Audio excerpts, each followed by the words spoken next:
Well, time flies when you're having fun. We are already on day 20. Today we're gonna go out and do some urban sketching. Let's go.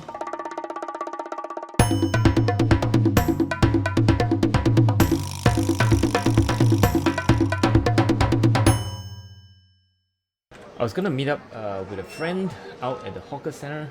We're still sort of, not locked down, but it's opening up. You can see people are having dining out now, although it's down to just 2 persons at the hawker center. Restricted, but not quite restricted. I took the opportunity to go out and do a sketch at the hawker center. This is at Holland Village, one of my favorite hawker centers in Singapore, near enough to where I live, and they have wonderful stalls with fantastic food. And today I'm just gonna be out here, sketched. I guess people watching, sketch some, and yeah, that's basically it. You could see that although it's 7:45 in the morning, people are out about reading their news and having their breakfast before a Sunday morning, or enjoying the rest of the Sunday, basically. So as you can see, it's not so crowded, maybe because it's still very early, but generally you will find that in hawker centers like this, people are going about, especially breakfast, lunch, dinner, and lots of a big crowd usually. Yeah. So I just gonna find myself a spot somewhere where I can sit, maybe get myself a cup of coffee, and let's get going. Not quite where I want to go, but anyway, I will find a spot somewhere. Anyway, there are plenty of seats. As you can see, there are markers on chairs, basically indicating you can't sit them. Social distance, right? Which is very good. So I sat down, I saw some folks eating, and I decided to warm up and sketch some. Sorry for this blurry footage. I decided to wear it on my cap and it was just not very good. I realized that and I switched to a tabletop camera and it's so much better. Anyway, I lost the footage for the first sketch. This is really a warm-up, and I want to talk about this a little bit. Drawing is like sports. Many of us, when we go for a jog or before we do our sports, we would stretch and warm up and get our basically body tuned to the sports that we're doing. Lots of stretching, lots of just basically warming up the muscles, right? That's just me in my attire and my gear set up at the hawker center, doing this shoot for you.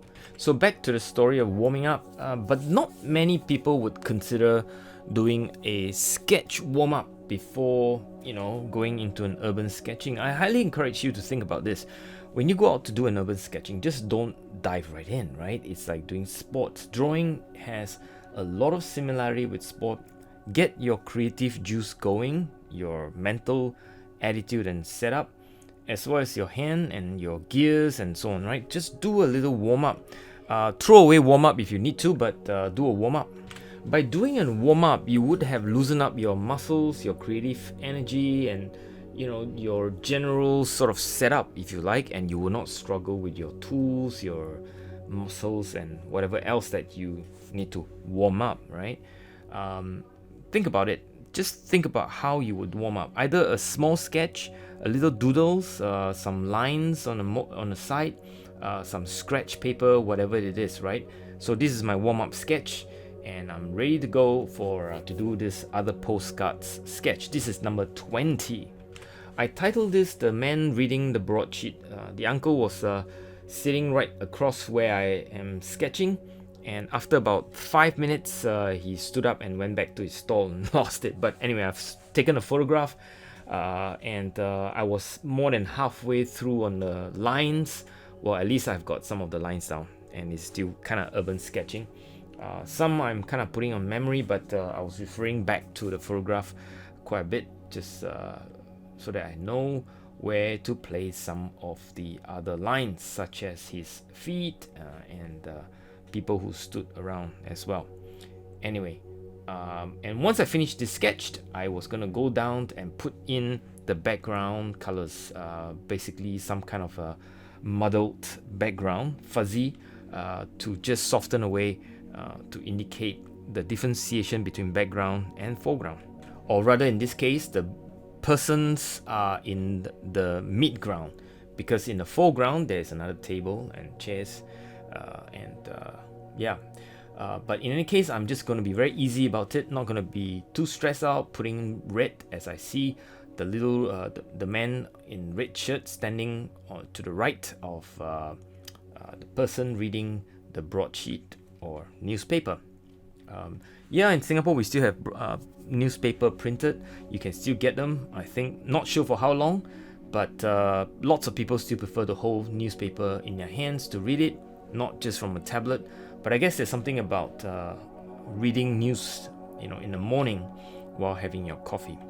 As you can see, I'm just putting down the various colors, hues if you like, and they are still mostly in the mid-tone, largely in a 2.5, 3 out of a scale of 5, right? And not my usual start with a shadow type approach. But anyway, I'm putting down local colors and the colors that I see, and ignoring some of the reflection and so on, which could have done a better job. But anyway, skin tone. So as you know, my favorite skin tone is to put a layer of cobalt, very light wash, and then drop in a combination of Naples yellow with Queen Roast mixed, and that will give me the kind of skin tone that you so see, common in Singapore, where a lot of the skin tone are either brownish, light brown, and so it's not very difficult to make. I'm dropping in the same skin tone on the chap standing next to the person reading the newspaper, and I'm sort of putting down a second layer now, just to create the shadowy part and darken some of the darks, if you like. In some ways, I'm kind of drawing with my small brush, and just to indicate the person and to make sure that the person become the focus with a lot of the sharp edges and shapes. You will know that if you have sharp focused area, you want a lot of sharp edges. Where you don't want a lot of focus area, you want to diffuse the edges and soften it. By softening it, your eyes will move away and you will not locked on. But by sharpening the edges, your eyes will look at it and it will become more of a focused area.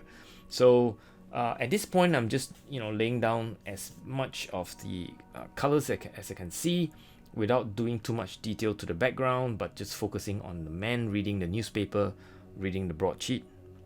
So once I'm done, I was at home and I realized that it was just too much in the same value, and I needed something to make the person or the focus area pop. One simple way: negative shades. The negative shade around the key focused person or key focused area, you will make the person pop just like so, by darkening and moving your background to a value of about 4 out of 5, and in that sense it will easily make the person or the focus area come to life. Very simple technique, anybody can do it. So today, that's it, number 20, man reading the broadsheet. I hope you enjoy it. Stay safe wherever you are. Whee Teck out.